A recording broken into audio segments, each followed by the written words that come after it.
Everybody. Hello, everybody, and welcome into Lightning Round. No, it's Greg Zerline. No, oh, I don't even know these people. You have my solemn vow. We are done at wide receiver. Pemba said fold. Till the next round. This is sitting on top of my Scott Fishbowl trophy. I have a cup for Cooper Cup, I guess. Yeah.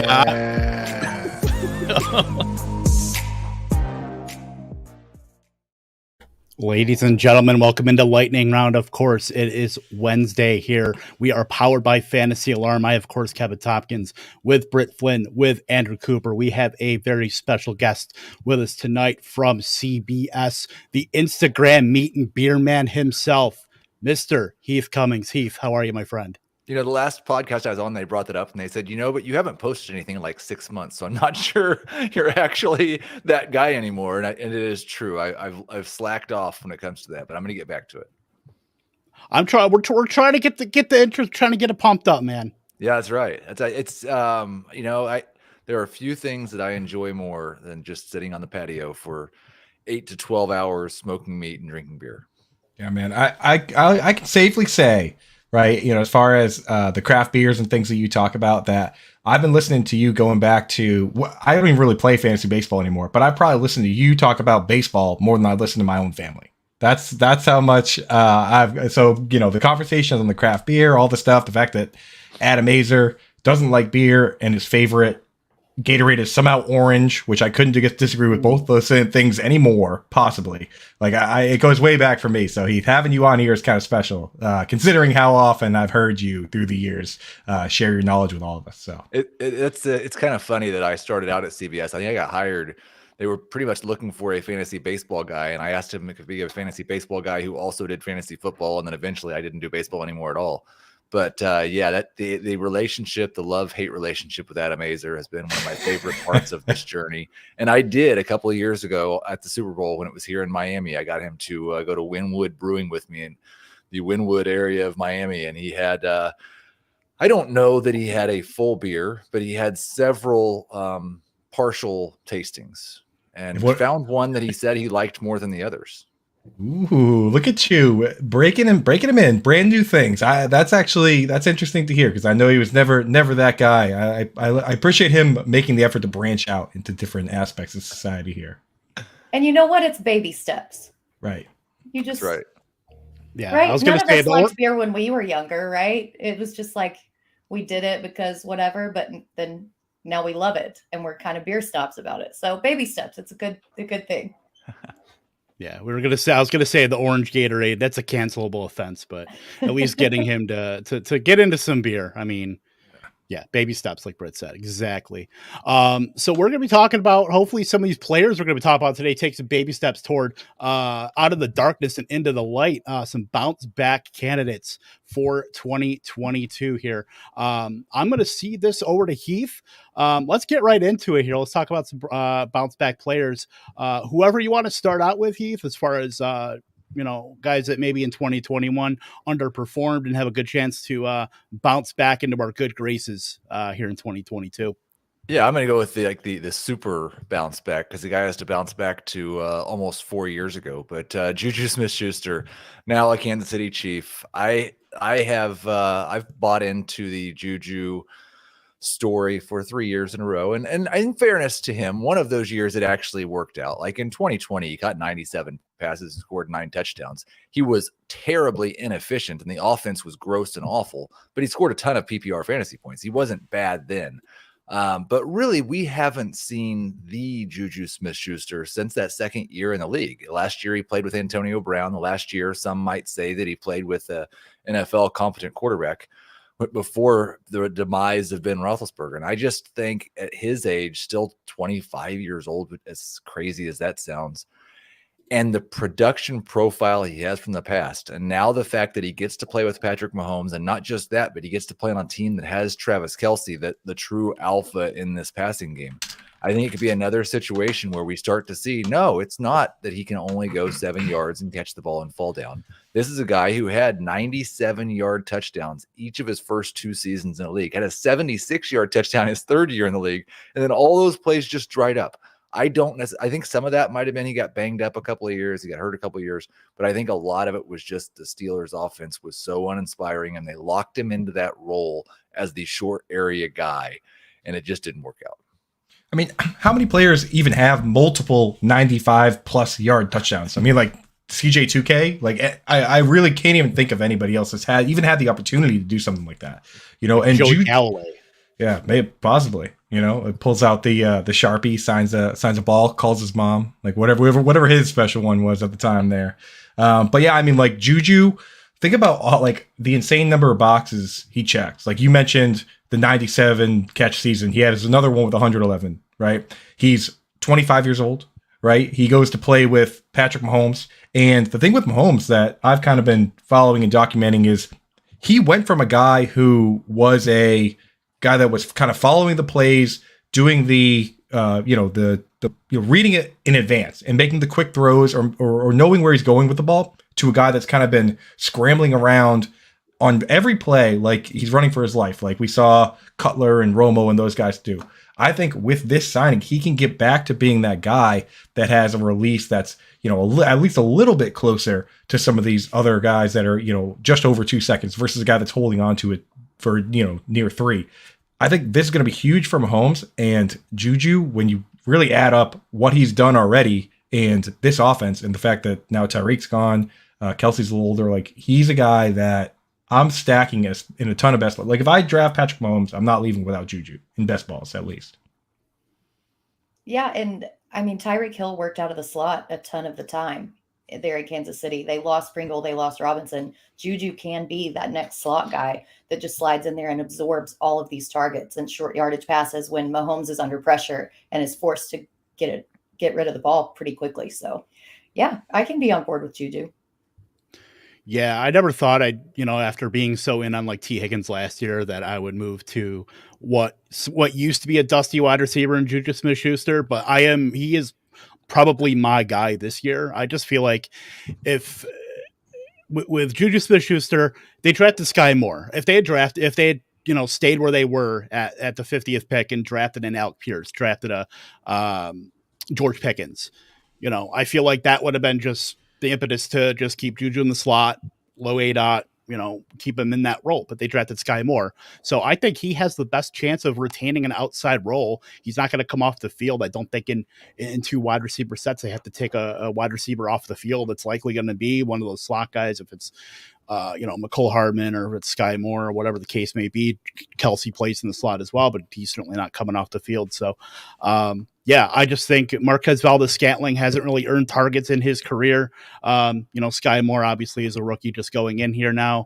Nicole Hardman's never earned targets. I think next to Kelsey, Juju Smith-Schuster has a fantastic chance of, like I said, I don't think he's going to get to that 2018 that he had across from Antonio Brown, but he can kind of bridge that gap and get to 125, 130 targets. And, Patrick Mahomes, I mean, he hasn't really had a quarterback throwing the ball since 2018 Ben Roethlisberger, and it's been pretty much downhill since then. So I'm definitely in on him. Kev, how can a 25-year-old wide receiver be dusty? I mean, like maybe he's brushing off the dust that came off Big Ben, you know what I mean, and emerging. But how can you be dusty at 25? He hasn't even hit the age apex for these players, man. He's prime time right now. He was like that Sandlot gif of the guy just shaking off the dust. Shaking off the dust, dude. It's time. AJ Green can't get it off him, but I think Juju can. All right. Cooper Britt. Go ahead, Britt. Is yours. Ladies first. So thank you very much. I'm going to go Jameis Winston because I really, really am all in. And the more that I dive in and kind of see the analytics of where he was in 2019 in Tampa Bay versus where he is now, like all of the stars are aligning for him to have a huge season. So everyone wants to talk about this infamous, 30 for 30, basically, where he was 33 touchdowns and 30 interceptions. But that season in fantasy, he was quarterback 3 behind Lamar Jackson, who had his MVP season, and Dak Prescott. Last year through week 6, he was only quarterback 23. But then you think about who he was throwing to, right? He was throwing to Traquan Smith. He was throwing to Marquez Callaway. He was throwing to Deontay Harris. None of these guys even hit over 600 yards. Like he did not have any kind of receiving help, right? He also started with injuries to the offensive line. This year, he has a new coach in Dennis Allen. He's got new receivers and not only a healthy Michael Thomas, but you brought in a veteran in Jarvis Landry. And then you have the shiny new rookie toy in Chris Olavey, who's a burner by all accounts and who in some circles was the better receiver over Garrett Wilson this year. They also drafted a new offensive line piece and Trevor Penning, who's going to help them dramatically. And the NFC South is weaker overall as a division than it has been in years past. If you want to look at comparisons between this team and what he had in 2019, he was throwing to Godwin, Mike Evans, and then Scotty Miller and hit over 5,100 yards. Byron Leftwich was the offensive coordinator then. Doug Marrone is the offensive coordinator now in New Orleans. He is the same Doug Marrone who molded Blake Bortles and sent him to the AFC Championship in 2017. Like, this guy has a way with building quarterbacks. And I really think that all of the stars are aligning for Jameis to just have a huge season this year. I actually just wrote about Jameis today, and I really thought you liked him until you brought up Blake Bortles. That hurt. But no, he's my QB 15. He's right behind Aaron Rodgers. I think if he plays 16 games and Michael Thomas plays 15 or 16 games, he's going to be a top 12 quarterback. There's too much talent around him. You talked about the 3 wide receivers. He's got Alvin Kamara as well. I mean, he might dump it off a couple times and score some points an easy way that way. The Saints all of a sudden look like they have a good offense. And Jameis has shown us, even last year, a couple of monster games, and then they went really run heavy in a few of those games. I don't think that will be the situation this year. I expect him to be a borderline top 12 guy, and I do think he has top 5 upside. Yeah, I mean, folks, you just heard it just now from Heath Cummings, right? QB 15 on his list with easy top 12 upside. On Underdog right now, he's QB 22. Log in, use promo code ALARM. They'll match up to $100. Get him. It's a huge value. Get him as your second quarterback, man. And I've been writing about him too for my Underdog stuff because, like you mentioned, last year, I mean, the big problem with him was interceptions, which we don't even care about on Underdog, right? But he was 14 touchdowns, only 3 picks. Looks like that LASIK surgery actually kicked in. That's pretty good. And it's not like you're taking rookies over him. He's been with this program for multiple years now. He's dialed in. He's locked into the system. He started last year, and now, like we talk about, he's got all these weapons. He's got Olavey. He's got Michael Thomas coming back. I mean, Adam Trotman was even kind of picking up some targets in the middle there. Who knows how effective he's going to be, but looks pretty decent in the end zone when he's not dropping balls. So I could see him easily being a top 12 QB, and this is a guy you can get at 22. Easy. If you're in your regular redraft leagues, what I do is if I don't get a guy that I'm locked into starting every week, I'm drafting 2. So I'm taking a super safe guy. So maybe I do take an Aaron Rodgers or a Derek Carr, and then I'm taking another guy that has crazy upside, which just like we talked about Juju. This guy's thrown 33 touchdowns. He's thrown 28 touchdowns. Of course he can be good in this league. He's already been the quarterback. When he threw 33 touchdowns, he was like the QB 2 or 3 in fantasy. So I'm in on Jameis. I think he's going to be moving up in the ADP soon on things like Underdog. So get in there now while you can. Yeah, there's a big correction, I think, in waiting in the wings for Jameis Winston. Certainly, he's going way too low, like you said, Coop and Underdog. But yeah, I think he just has this stink about him. I mean, the Saints, were just super slow on offense. He only averaged 25 pass attempts, per game. So now that stink is off him. I mean, they've clearly made every attempt to get talent around him to fortify the offensive line. They lost Teron Armstead, but like you said, they brought in Trevor Penning. So they could have easily went out and gotten quarterback. They were in on Deshaun Watson from what we know. Obviously did not get him, but Jameis Winston's pretty solid consolation prize in fantasy. You'll love to see a hopefully motivated Michael Thomas, Chris Olave, as we like to say, the professional wide receiver in Jarvis Landry. So, yeah, I'm in on Winston, especially at that price. I mean, you're talking Daniel Jones, Zach Wilson at that price. I mean, they have nowhere near the upside that Jameis Winston has right now. Coop, what about you? Give me some breakout, or I'm sorry, a bounce back. A bounce back. Yeah. So, I mean, this guy, more of a bounce back in theory because everyone thought he was going to be good and then he was just kind of okay. But I'm going to go with Miles Sanders. I mean, we've seen him catch 50 balls, and people might be surprised to see his efficiency in this league, right? So I went and I searched, career yards per carry over 400 carries, right? Which includes pretty much everybody that's played more than 1 year. And, Jonathan Taylor's at the top of the list, 5.3 yards. Next is Nick Chubb at 5.3. 3 is surprising. It's Gus Edwards, oddly, 5.2 yards per carry. Pretty good. Number 4 is Miles Sanders, tied with Aaron Jones at 5.1 yards per carry. His 3 years in the league, he's gone, I had it here a second ago. He's gone, 4.7, 4.6, 5.3, 5.5 yards per carry. And the whole reason he moved down in ADP on sites like Underdog, like we talk about, he was at RB 35, like a mid-range RB3, because people were saying, oh yeah, they're going to draft a running back. They're going to add a bruiser. They're going to add another guy that's just going to take him over. Well, that didn't happen. It's still him, Kenneth Gainwell, Boston Scott. None of those guys go in for high leverage snaps. So this is a guy who, he's got a mobile quarterback, which means probably not as many targets, but also that mobility opens things up for, play action for extra yards on the ground. I don't see why Miles Sanders has to be drafted as a RB3 or even a deep RB2. Like, this is a guy who, to me, pretty clearly can give you RB2 value, and there's potential for RB1 upside, given we know that he can catch the ball, and we've already seen him be highly efficient with his carries. He just needs to stay healthy. So Miles Sanders is a guy I think can go from a dude that scored 0 touchdowns last year and has never had 1,000 yards to easily having 1,000 yards and scoring a bunch of touchdowns. Yeah, I think like you hit on the thing there at the end. It's those touchdowns, and how in the world did he play on a team that ran the ball 550 times, scored 25 touchdowns on the ground, and he got 0 of them? Like, you kind of disrespected Boston Scott there. Boston Scott had 7 touchdowns last year. He might have had more touchdowns last year than Miles Sanders has in his career. It's probably not fair. I should probably go back and look. And Miles Sanders, it's close. Probably scored. He has 9. Very close. He has 9. So he did have more than Miles Sanders' career high. I think he is an excellent bounce back candidate. I think talent wise, if he could just get 60% of the rush attempts and a 10% target share, might be a league winner. He might be like, we were drafting this guy in the 2nd round not very long ago. He might be a top 12 running back. I have just the hesitation you hear has nothing to do with Miles Sanders, and it's just, does Nick Sirianni hate this guy? Are they going to throw the ball to Kenneth Gainwell and give it to Boston Scott inside the 5?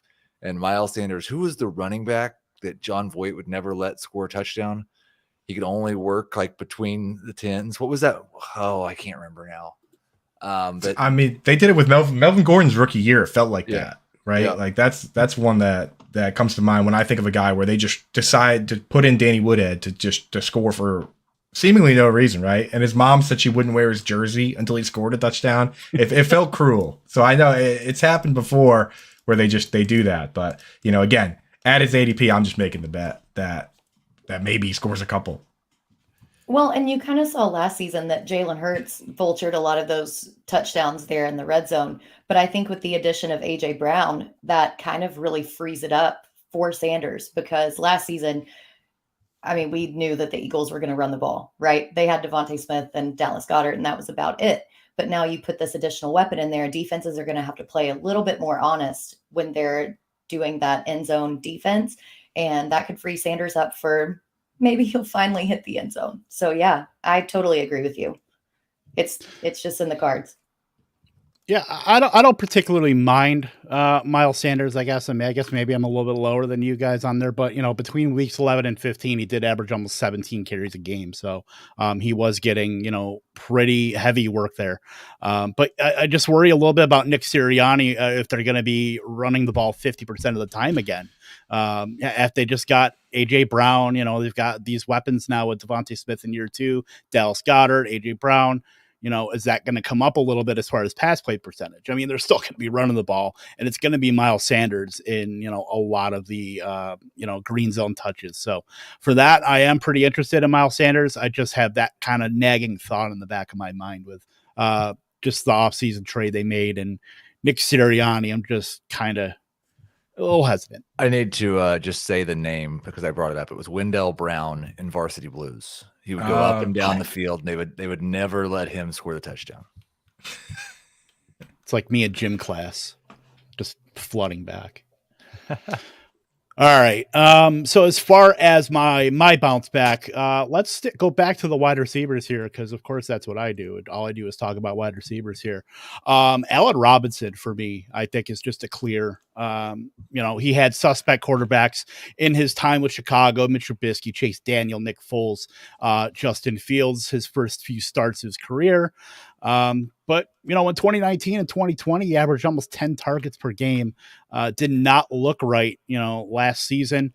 But now he ends up in Los Angeles, and we know the Rams use very little extra personnel. They keep their guys on the field. Cooper Kupp, was out there pretty much every single snap. So was Van Jefferson, Robert Woods when he was healthy, and then Odell Beckham once he got ingratiated with the whole scheme there. So yeah, I really like Allen Robinson as far as getting on the field.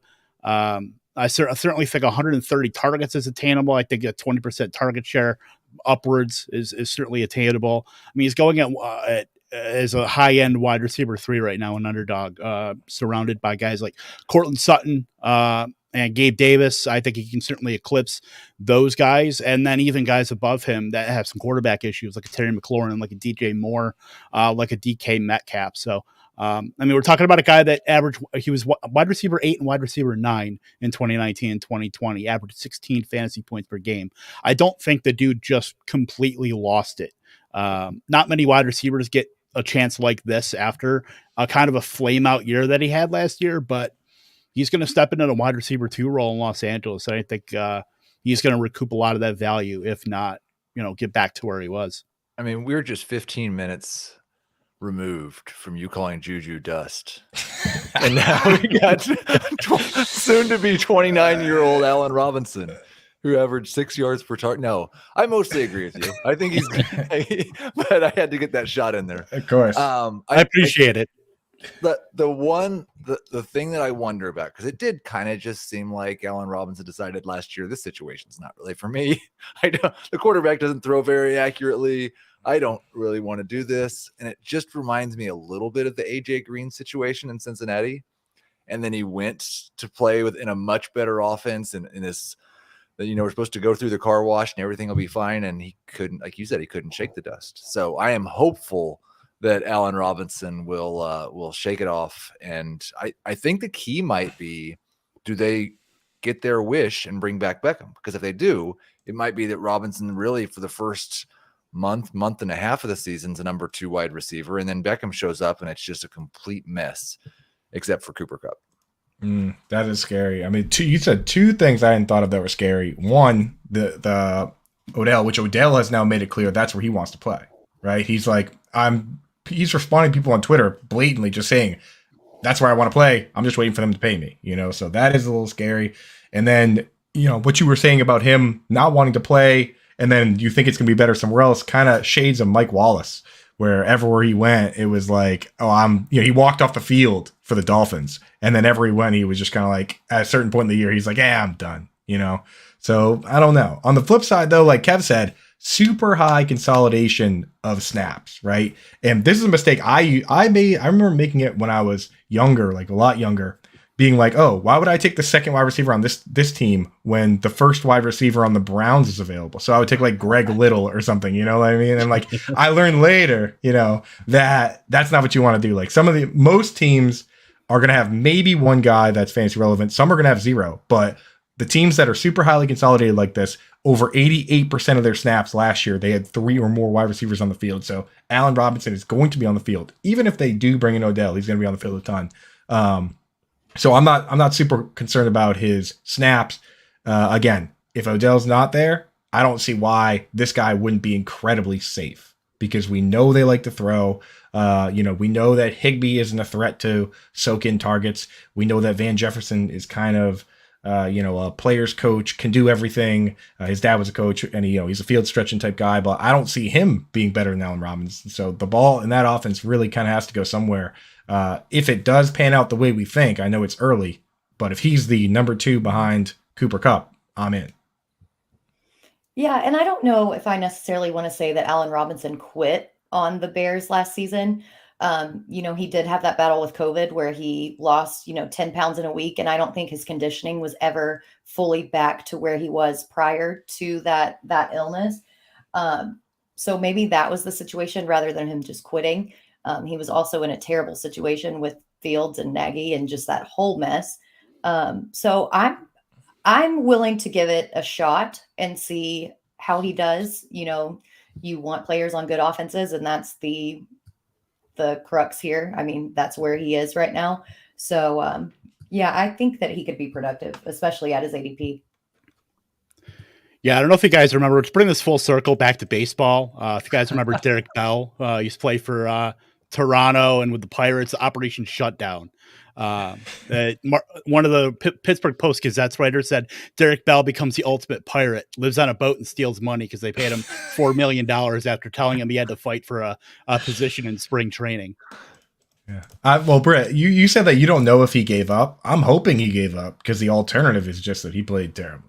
So I'm kind of thinking his conditioning wasn't, sometimes it takes you a while to get back. That's a good point. So, I don't know. Yeah. I can't believe we just made a Derek Bell reference, by the way. Outstanding.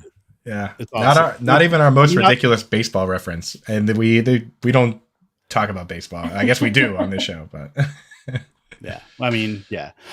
So Heath, I know you got another bounce back candidate. Why don't you give us that? Well, that Chicago Bears offense was so bad, Allen Robinson had to get away, and now I would like to draft a Chicago Bear, apparently. But David Montgomery, I still think that this guy is really good and has been trapped in some terrible situations and has mostly produced like a high-end number 2 running back for most of that time. But he was a top 10 running back 2 years ago, mostly on the heels of that really strong 6-game finish to the season. Last year, we saw the efficiency just get really weighed down. He dealt with some injury problems.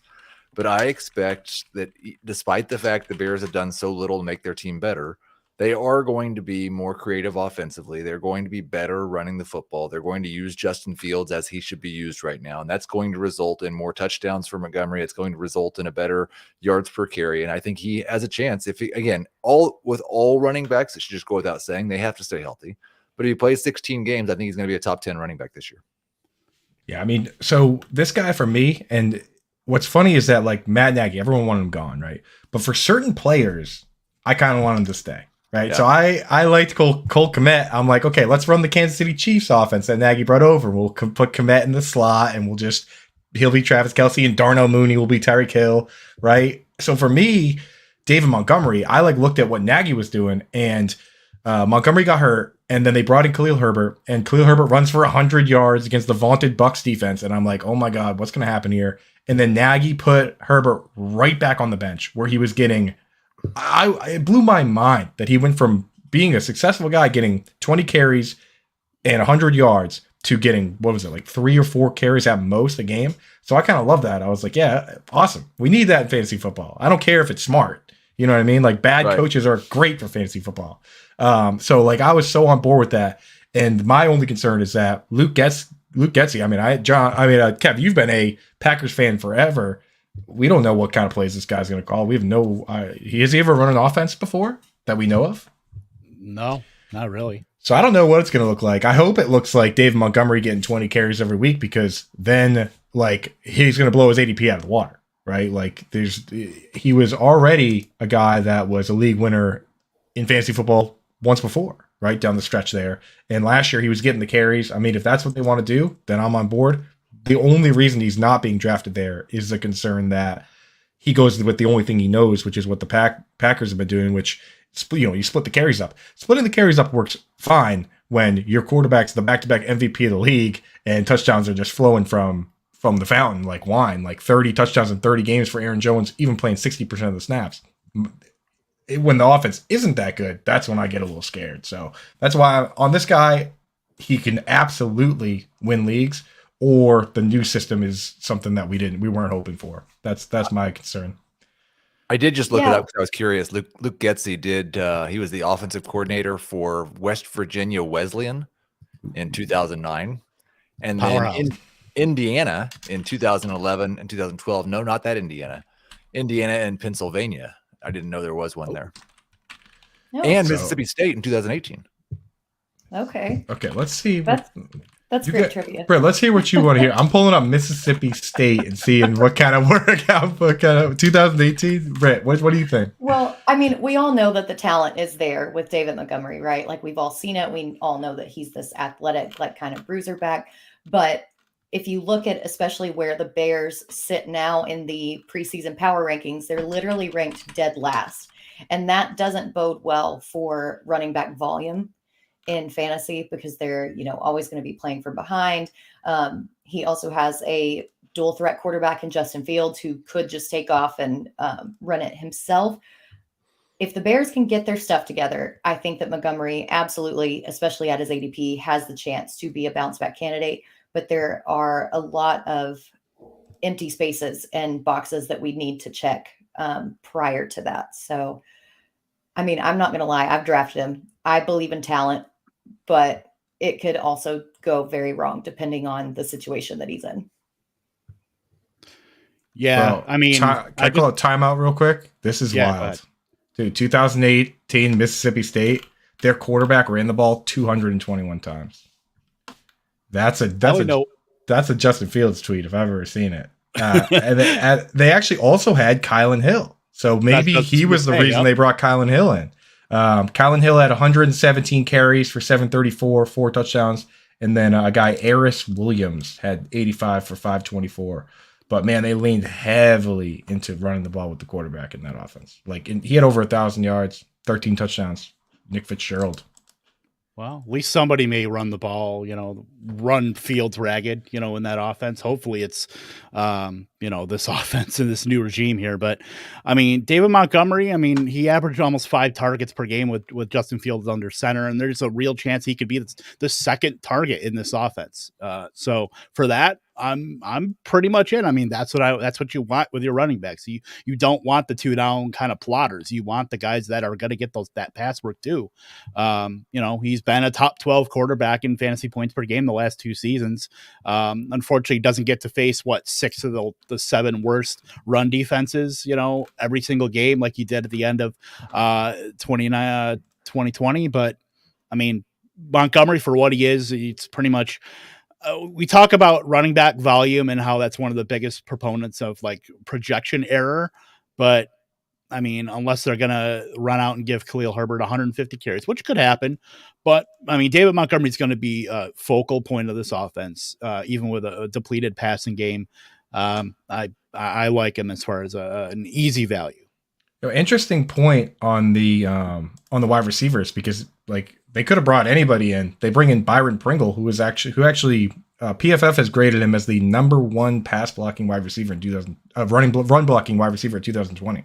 So I mean, if they're just bringing in Willie Sneads, that's great for the run game. Maybe they're going to run the option. Just put both the running backs in the backfield, and just run the option. Send Mooney deep every play, and there you go. That'd be electric. That would be either amazing or so bad. But I'm here for it. I just want teams to do things like that, though. Go do something crazy that nobody else, especially when you're bad. The Bears are not going to have a fun year if they try to play football like everyone else does. Right. So let's do something different. Petition to bring back the wishbone. Yes. Yeah. I mean, either way, they can make a movie out of it. Like if you win the Super Bowl, it's a movie, and if you lose every game, it's like Bad Bears. With Bad News Bears 3, right? You're good. Tanner Boyle ain't walking through the tunnel anytime soon. Britt, who is your next bounce back? So I'm going to go wide receiver here, and I'm going to go Courtlin Sutton. So you look at him, and I saw a tweet the other day. It's like, why would you think that this wide receiver who's never finished, above whatever would have a good year? He's never had a bona fide quarterback. His rookie season, he played with Case Keenum. His next year, he played with Joe Flacco, who was way out of his prime, Drew Lock, Teddy Bridgewater, and Brandon Allen. Even when he played with Joe Flacco and Drew Lock in 2019, he finished as wide receiver 19 in PPR overall. Like, that's insane to me, even with that level of quarterback play. Obviously, he tore his ACL in 2020. And in 2021, we were all kind of worried about how he was going to look coming back from that. But from weeks 2 to 7, when Jerry Jeudy was out last year, he had a 27% target share. And the Broncos were 29th in pace of play, but Sutton still finished 7th in air yards. This is so important because guess who sandwiched him there? Tyler Lockett and DK Metcalf. And now Russell Wilson is his quarterback. Russell had the 6th highest quarterback rating on throws of 20 plus yards. Sutton is going to absolutely thrive as a vertical threat in this offense this year. And I mean, Jerry Jeudy's going ahead of him in drafts. Wait on Jeudy. Take Sutton. I'm 100% in on him. I have Sutton ranked ahead of Jeudy. So yeah, I think it's a bit of a coin flip which one of these guys is going to turn into that guy for Russell Wilson, his favorite. I mean, in Seattle, it was pretty even. Maybe it'll be that way again, but I just go back to there's plenty of unknowns in this offense, but I have seen Courtland Sutton be a good wide receiver in fantasy. I think that's possible that Jerry Jeudy could do that. He has lots of attributes of other players who have done that in the past, but I've seen Sutton do it. Yeah, I'm kind of in the boat of which I'll take whichever one goes second. You know what I mean? Sometimes you got to. The best thing you can do is admit what you don't know. You know, but what I do know is that I wrote an article a while back when DJ Moore was struggling with Teddy Bridgewater, and it boiled down to Teddy didn't like to throw it deep, right? He liked to throw it underneath. He was targeting Robbie Anderson, within 10 yards of the line of scrimmage a ton. And when you look at the numbers, he was once again doing that with the Broncos. They kind of forced him to throw it deep, but last year I pulled up the numbers and it was only 16 of 52 attempts, which was, 30% completion percentage, wasn't even in the top 40 quarterbacks for completion percentage on throws of 20 plus yards, right? And that's what Russell Wilson does. I mean, a couple years ago, Russell Wilson led the entire league in completions over 20 yards with 42, right? I mean, those chunk plays can change everything. Think about the difference between 42 and 19, 20, minimum 20-yard plays. Like, we're talking about throws where the ball travels 20 yards. Some of these plays are 40, 30-yard plays. I mean, like, if you catch 5 more of those, that's over 100 yards. That changes your ranking in fantasy football, especially when you're talking about wide receiver 23. An extra 100, 200 yards completely changes where you end up. That's the difference between wide receiver 20 and wide receiver 15, 14, So I think that the change is perfect. I'm not even sure if Jeudy being, if the Jeudy issue even turns into anything, I'm not even sure that helps Courtland Sutton because they're both going to be on the field pretty much every snap. Are they not? I mean, I don't see a situation where you take your split end Courtland Sutton out for somebody else. It's just not something that I don't see why they would have an advantage doing that. Like bring in like an extra tight end, Greg Dulcich, who is basically just like a little split end. I just don't see why they would do it. So I think they're setting up to just run 3 wide receivers and 1 tight end on most snaps. Yeah, Cortland Sutton's one guy I'm definitely very interested in fantasy. I mean, just on the base level, you're talking about going from Drew Lock, where everybody was saying, "Oh, brother, this guy stinks." and I had to throw that out there. But between him and Teddy Bridgewater, once Jeudy came back, they just were just so run heavy, and it pretty much crippled everybody in that offense. And now, Sutton obviously gets Nathaniel Hackett, that Justin Outen there, the Packers brain trust there, which Russell Wilson's always thrived on efficiency. I mean, if they know anything, it's they were with Aaron Rodgers, who thrived on efficiency. So I think it's going to be, same old. Now you've got Sutton. Now you've got Jerry Jeudy. Now you've got Tim Patrick. You've got Albert O. You've got all these guys. But Sutton was out in front on the puff piece narrative this offseason with Russell Wilson in that deep ball video. So he was the first out of the gate. That's got to count for something. I like Courtlin Sutton. It's a low end wide receiver 2. That can be a wide receiver 1 based on just the opportunity he gets downfield. And, that's what you want out of your wide receivers. You don't want these 6 ADOT, 7, 8. You want the guys that are going to be getting into the teens in ADOT and being able to bring those balls in. So fully on Courtland Sutton. I have him over Judy as well, but both guys, like Coop said, take the cheapest one. Seemingly it kind of flip-flops between Sutton and Judy. All right, I'm going to go into my bounce back candidate, and it's going to be Trevor Lawrence. So, literally nothing went right for Trevor Lawrence last year. It's the Urban Meyer exit stage right. Just that whole saga. It'd be enough to sink anybody. We're talking about Trevor Lawrence, who is pretty much the most bulletproof quarterback prospect since Andrew Luck. We're talking about a guy who won a national championship as a freshman at Clemson, who came in and I think game 5 and pretty much took over that starting role. So last season, Lawrence averaged less than a touchdown a game, average interception per game, less than 60% completion percentage, I believe right on the nose, 6 yards per attempt. He didn't just all of a sudden become bad. Like, it doesn't help when you're throwing to Laquan Treadwell, Jamal Agnew, and Tavon Austin. And apparently, if we're calling somebody dust, it could be Laviska Shenault. It pains me to say it, but they did go out, to their credit. They've got Doug Peterson out there now. They've got, not super elite weapons, but they've got Christian Kirk, Evan Engram to add to Marvin Jones. They've got, at least more legitimate weapons now. So they're making an effort with Trevor Lawrence. And they're going to get Travis Etienne back. He pretty much was his freshman year or a redshirt year with his Liz Frank injury. So what's Lawrence going at like QB 22 or 23 right now, an underdog? You can get this guy for basically he's a free square, and he can get up into that QB1, QB2 fringe, and then we'll see who goes from there. But at least this year, if I draft 2 quarterbacks, he will likely be that second quarterback in every league that I'm in. I just don't feel good about and I was just talking about a Bears guy. So I just don't feel like Jacksonville's figured it out. The way they handled the wide receiver market this offseason, kind of handled it. They butchered it, my man. They ruined it for everyone. Right. And I don't I think everything you said about Trevor Lawrence is right. I don't think he woke up and he was bad. And it's possible that after a year in the NFL and in an actual NFL system this year, he might just carry this offense. But the thing that I hate for him is I think he's going to have to. I don't think they've put a good enough situation around him. And I don't know what to think about Doug Peterson at this point. I know at one point he was really successful offensively, and it seemed like every year he was there in Philadelphia, things got just a little bit worse in terms of offensive efficiency. So I think he's a great late round dart throw that has upside, and everybody's more excited to take Lance and Fields because they run, and so you can get him even cheaper maybe. I don't know. I just hope that they figure things out in Jacksonville before we're 4 years in and it's just, Trevor Lawrence was a bust. Yeah.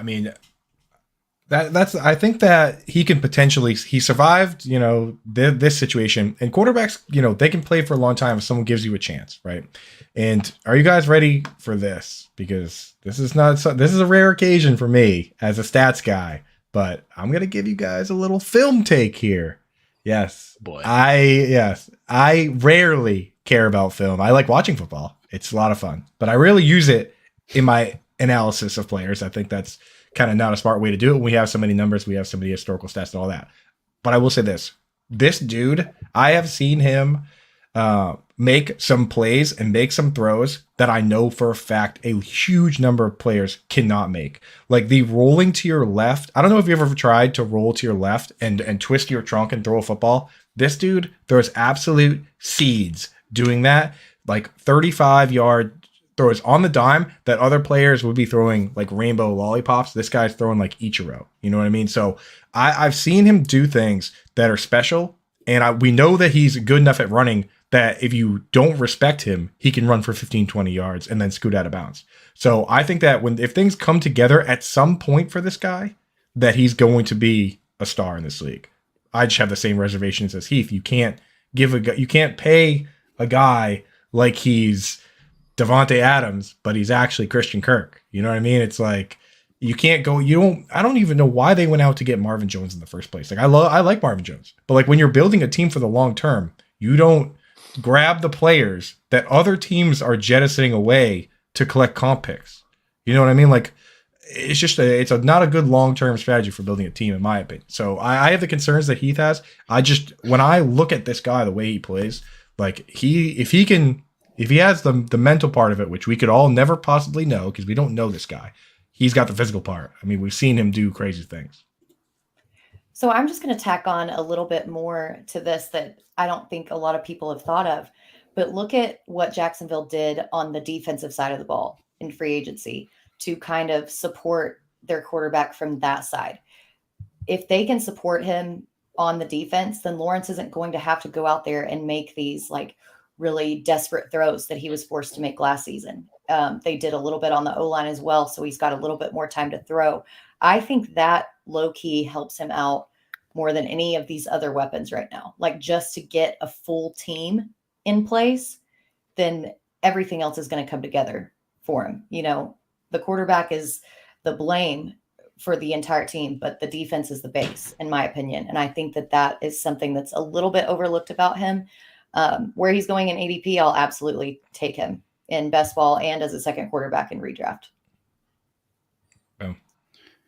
Yeah, like I'm just gonna say, for me, Christian Kirk reminds me of like the end of a Scooby-Doo when they've got the person who stole a best sack of money and he's wearing a Devontae Adams mask. They pull it off and it's Christian Kirk. Yeah, I don't know. I like Christian Kirk.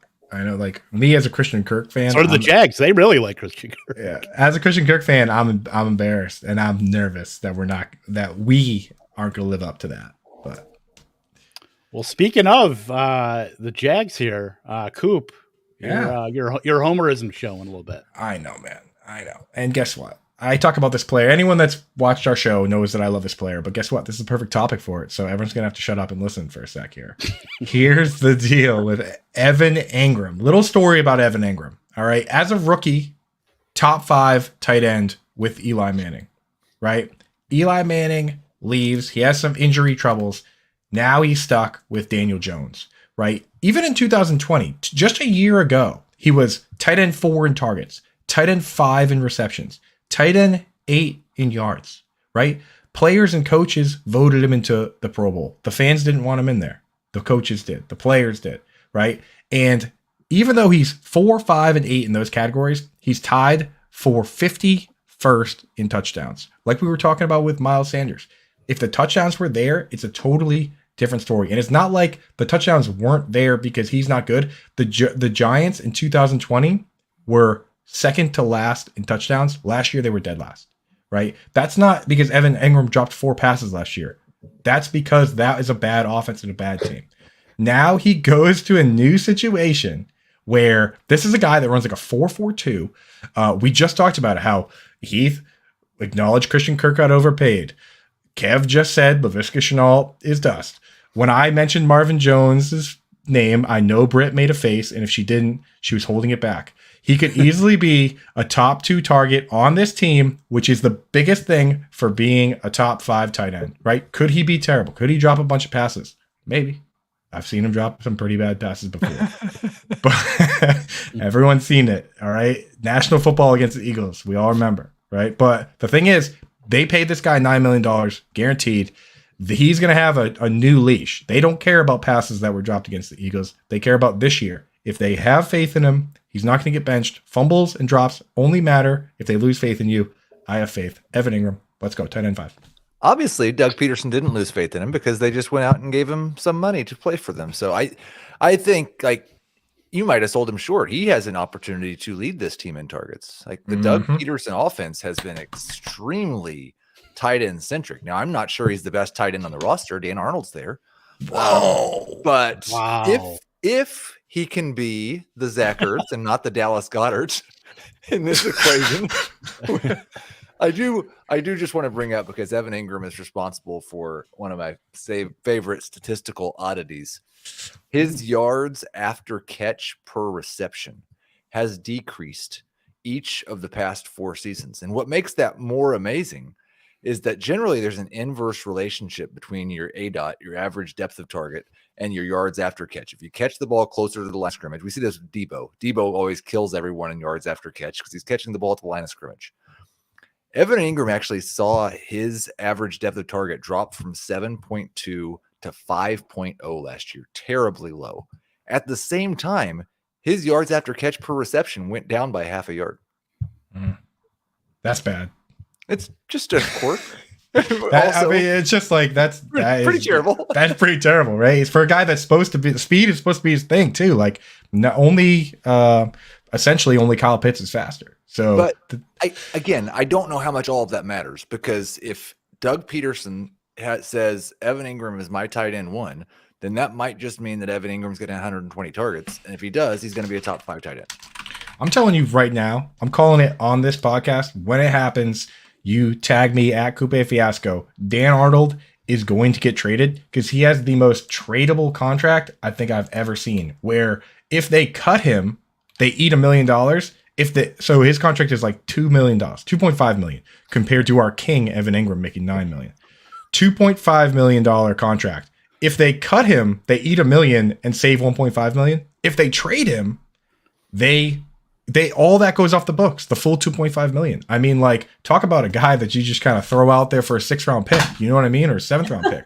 Like, you save $1 million by just letting somebody have them. I mean, I feel like at the end of the day, that could be a roster decision that comes down the pipe. So, or Dan Arnold's just better than Evan Engram, and then I have to delete my Twitter. Well, I hope your phone's okay, Coop. That's why I chuckled a second. That wasn't my phone. I threw some keyboard thing. I bit my phone in half during the NFL draft anyway. I know, I'm concerned about it. But I wonder if Evan Ingram's, little statistical anomaly was due to the fact that the Giants just really didn't have any pass catchers last season and poor quarterback play. I don't think that it's indicative of his talent or his ability. So I'm definitely willing to sit around and wait and see what he does in this Doug Peterson offense. And as soon as I saw that he was going there, I thought the exact same thing that you did, Heath. Like, he's going to be the Dallas Goedert, Zach Ertz of this offense. Like, that was my immediate thought. So yeah, I think that we can see really big things out of him. Coop is going to be insufferable when we do, but will not be upset about it. Yeah, I mean, that's what you're hoping for. You're hoping that he can be the Zach Ertz. I mean, Zach Ertz was tight end 6, tight end 4, tight end 1, and tight end 2 under Doug Peterson. So, I mean, this is just Coop's like wet dream here of Evan Engram landing in Jacksonville and carrying him out, like the big caravan and the king of Jacksonville. I mean, that's what Coop's hoping for. Coop's looking up flights at Expedia right now for the Super Bowl parade.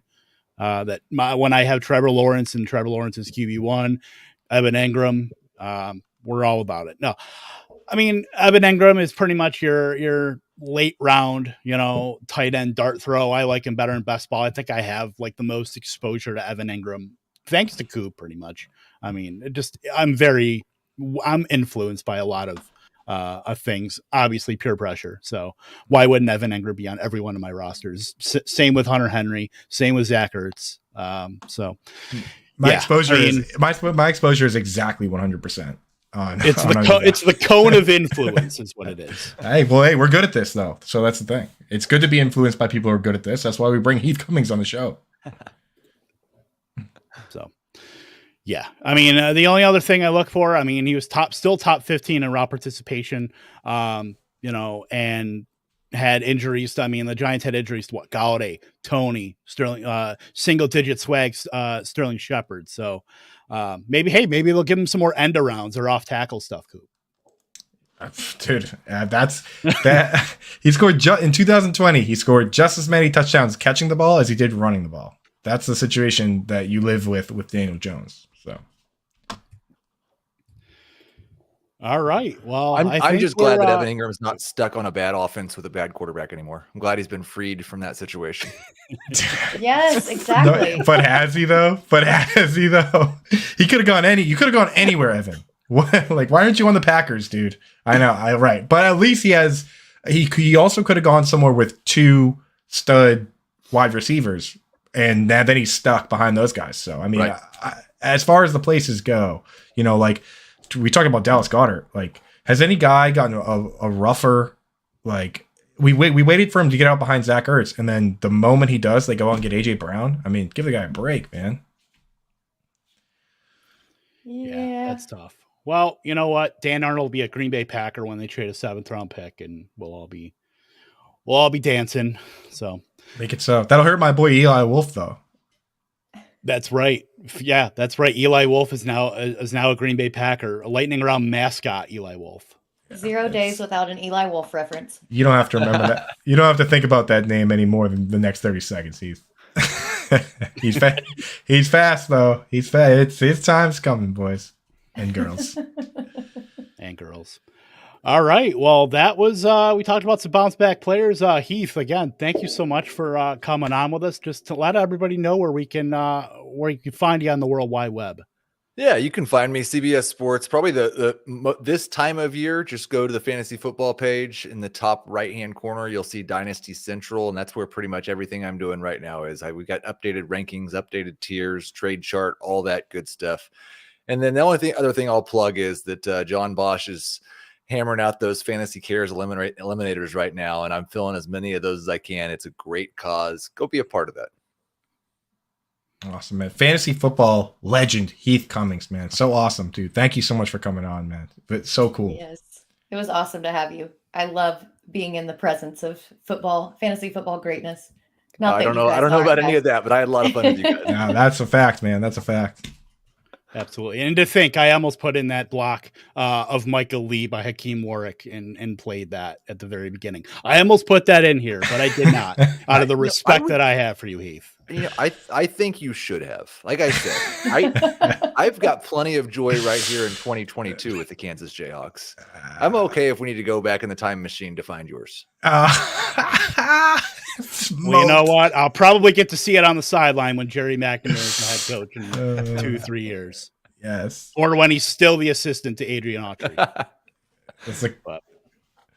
That's awesome. Yep. All right. Well, we will be back next week. Britt decided she didn't want to be on the pod anymore and wants to go on vacation. So give you a little me and Coop doing some Best Ball Mania. Of course, use the promo code ALARM. You'll get up to $100 match on your initial deposit. So for Britt, for Coop, again, Heath, thank you so much for coming on to Lightning Round. We will see you guys next week. Until then, toodles. Yes.